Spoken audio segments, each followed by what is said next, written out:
Posada svemirskog broda je u kriogeničkom snu, astronaut George Taylor diktira svoj posljednji izveštaj. Tačno pola godine nakon polaska sa planete preko 7 vekova prošlo je na Zemlji. Ljudi koji su ih poslali na ovaj put davno su umrli, ali Taylor nema žaljenja zbog onoga što su uradili. Sve izgleda drugačije iz ovog ugla. Protok vremena je iskrivljen, a prostor beskrajan.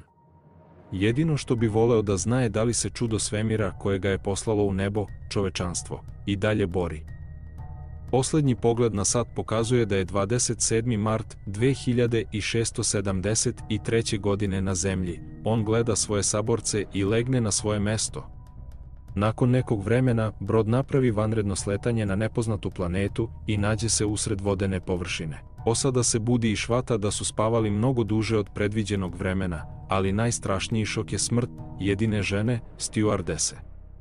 U tom trenutku voda počinje da ulazi u brod i oni moraju da evakuišu, posebno jer uzorci pokazuju da je atmosfera pogodna za disanje. Gledajući na sat broda koji je zamrznut na vreme Zemlje, 25. novembar 3978. godine, posada napušta toneći brod i ukrcava se u spasilački čamac. Ljudi su jedrili do obale diveći se veličanstvom okolne prirode, ali nigde nema znakova inteligentnog života. Taylor ih podsjeća da su 320 svetlosnih godina udaljeni od Zemlje na nepoznatoj planeti u sazvežđu Orion. Ali nije moguće tačno odrediti više jer niko nije imao vremena da pogleda očitavanja instrumenata. Pri sletanju na obalu, Taylor pravi inventar onoga što su uspeli da spase iz broda. Pištolj, 20 metaka, prvu pomoć i 3 dana hrane i vode.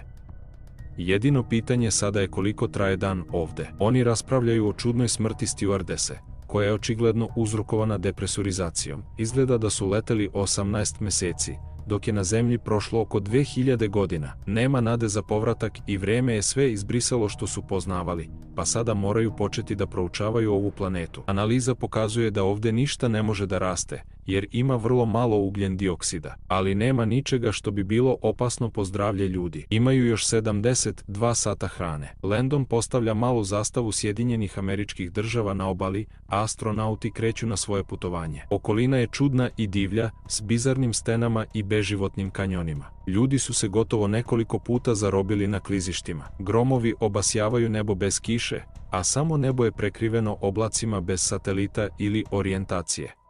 Jedna stvar koju znaju sigurno je da postoji vremenski skok između njih i Zemlje, njihovi najmiliji su umrli pre 20 vekova, čak i da se vrate, niko ih ne bi se sećao. Taylor ohrabruje svoje drugove. Zašto su se zaputili na ovaj let? Da li zbog slave, novog znanja ili prilike da žive duže? Ali sada su živeli mnogo duže od bilo kog drugog čoveka na Zemlji, samo Taylor je krenuo na ovaj put jer je sanjar. Uveren je da u svemiru mora postojati nešto bolje od ljudi. U tom trenutku, Dodge ih doziva jer je našao život. Jedan jedva vidljiv zeleni izdanak nikao je u pustinji rakete, što znači da postoje biljke ovde i da ih treba pronaći. Grupa nastavlja dalje. Svuda oko sebe vide neprijateljske stene, ali napred vide zelene grmove i neke čudne krstove koji podsjećaju na strašila. Nakon što su malo dalje prošetali, astronauti su oduševljeni kada konačno vide vodu ispred sebe. Uzbudljiva grupa brzo se skida i skače u vodu. Nakon toga plivaju prema obali i primećuju ljudske otiske na pesku. Odjednom vide tamne figure kako im kradu odeću. Muškarci jure za lopovima koji za sobom ostavljaju očigledne tragove svog puta poput pokidane odeće i ostataka. Uskoro pronalaze svoju poderanu odeću i oblače šta god je preostalo. Konačno stižu do ravnice i vide mnogo ljudi koji se ponašaju prilično čudno. Tiho skupljaju i jedu razno voće. A Zemljani su zbunjeni jer se njihovi saplemenici čine gotovo divljim, ali na sreću nisu kanibali. Naglo se čuje sumnjiv zvuk iz šume i ljudi počinju da beže. Astronauti pokušavaju da shvate šta se dešava i odjednom vide naoružane jahače. Pucnji odjekuju, a zatim se pojavljuju majmuni na čistini, očigledno loveći ljude. Zemljani pokušavaju da pobegnu i u jurnjavi se razdvajaju. Čuju se pucnji sa svih strana i Dodge je ustreljen. Taylor zajedno sa drugima trči ka reci i baš kada izgleda kao da će uspeti, majmun ga gađa u vrat, ostavljajući ga onesvešćenog. Svezanog astronauta bacaju u ćeliju sa drugim zatočenicima. On je iznenađen kada vidi majmune kako prave fotografije kao suvenir. Georgea odvode u bolnicu gde ga pregledaju naučni majmuni. Ispituju Taylorovu odeću, ali dva šimpanze se svađaju oko toga da li treba da proučavaju mozgove životinja, ignorišući Taylora koji se oporavlja od rane na grlu i nije u mogućnosti da govori. Ujutru, dok dr. Zira obilazi pacijente, zainteresuje se za neobičnu životinju koju naziva sjajne oči, zato što se ponaša kao da govori na urnebesan način. Taylor pokušava da dokaže da je inteligentan i pokušava da zgrabi olovku iz Zirine ruke. U tom trenutku dr. Zayas ulazi. Zira mu pokazuje izuzetnog čoveka, ali Zayas je skeptičan i vidi ga samo kao imitatora. Zira pokušava da skrene pažnju na jedinstvenost čoveka ističući njegov nekonvencionalan način korišćenja pokrivača kao odeće i neobične pokrete ruku. Možda je on inteligentan, ali Zayas je frustriran i sve to odbacuje kao jeftine trikove. Ljudi su opasni i moraju biti uništeni. Kasnije donose ženskog čoveka kao poklon i zatvaraju je u Taylorovu ćeliju. Sutradan George i njegov pratilac šetaju dvorištem u velikom kavezu. Zira dovodi verenika,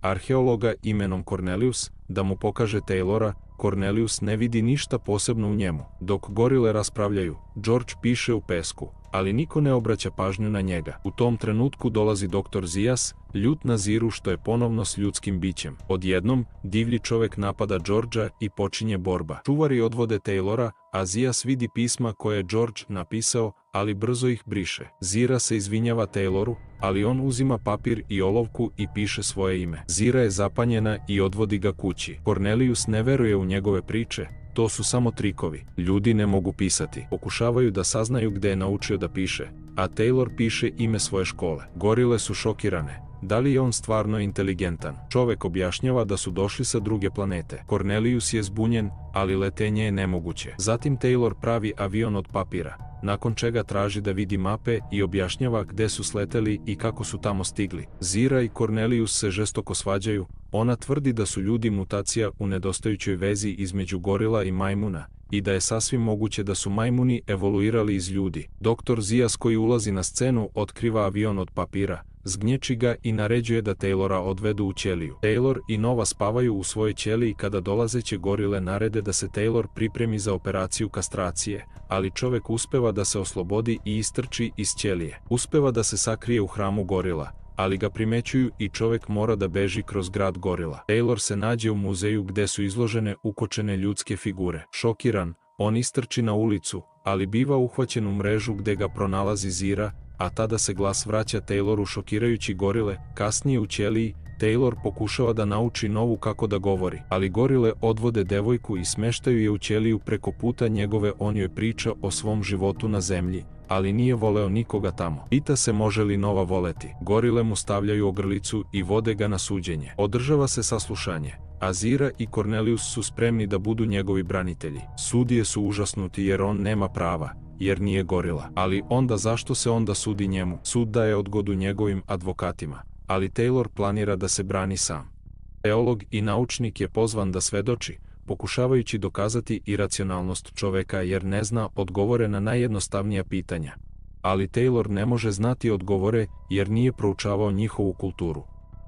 Osobi je zabranjeno govoriti, pa svoju izjavu piše i predaje sudu. Cornelius čita da je Taylor svemirski istraživač i da je stigao sa druge planete, ali gorile mu ne veruju. Oni traže da dovedu ljude koje je zarobio. A Taylor vidi Landona, ali ne prepoznaje svog prijatelja i otkrivaju ožiljak na njegovoj glavi. George shvata da je dr. Zayas uništio čovekov mozak. Georgea vraćaju u sudnicu. A Cornelius brani Taylora tvrdeći da nije lagao kada je rekao da dolazi iz zabranjene zone, da je opisao veoma tačno i da je i sam bio tamo i pronašao tragove drevne kulture gorila. Zira nastavlja odbranu. Ako nije došao sa druge planete, onda se rodio na ovoj. Nije videla razlog zašto ljudi ne bi mogli da govore. Problem nije u anatomiji već u mozgu. To je istina, ali niko neće da sluša. Zira i Cornelius su optuženi za naučnu herezu i tribunal je zatvoren. Sudbina čoveka je unapred određena, predaje se Zayasu koji namerava da izvrši operaciju na njemu. George je ogorčen, kako se mogla pojaviti takva obrnuta civilizacija. I šta je najvažnije, zašto se Zaya tako plaši njega? Zira ne može da prihvati ovaj scenario i organizuje bekstvo za Taylora i Novu van grada. Cornelius ih dočekuje sa konjima i opremom.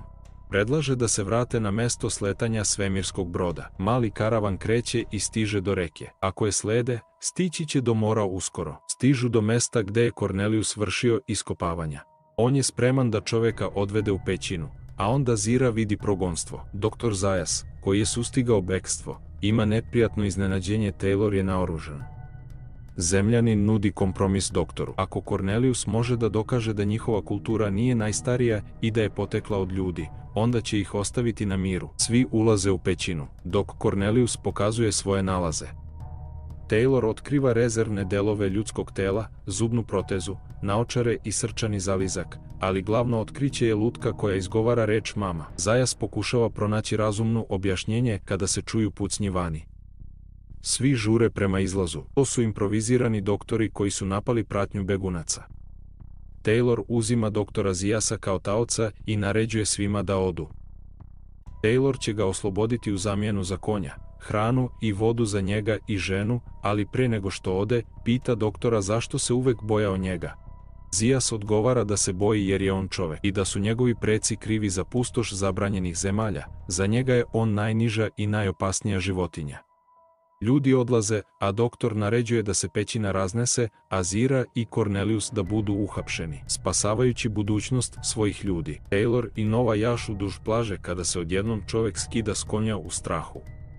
On se vratio i oni su svakako uradili sve. Sve su uništili su civilizaciju. Neka gore u paklu, izgovara Taylor u šoku, dok Nova gleda u strahu i ne razume šta se nalazi ispred nje, gornji deo Statua Slobode koji se uzdiže na obali okeana.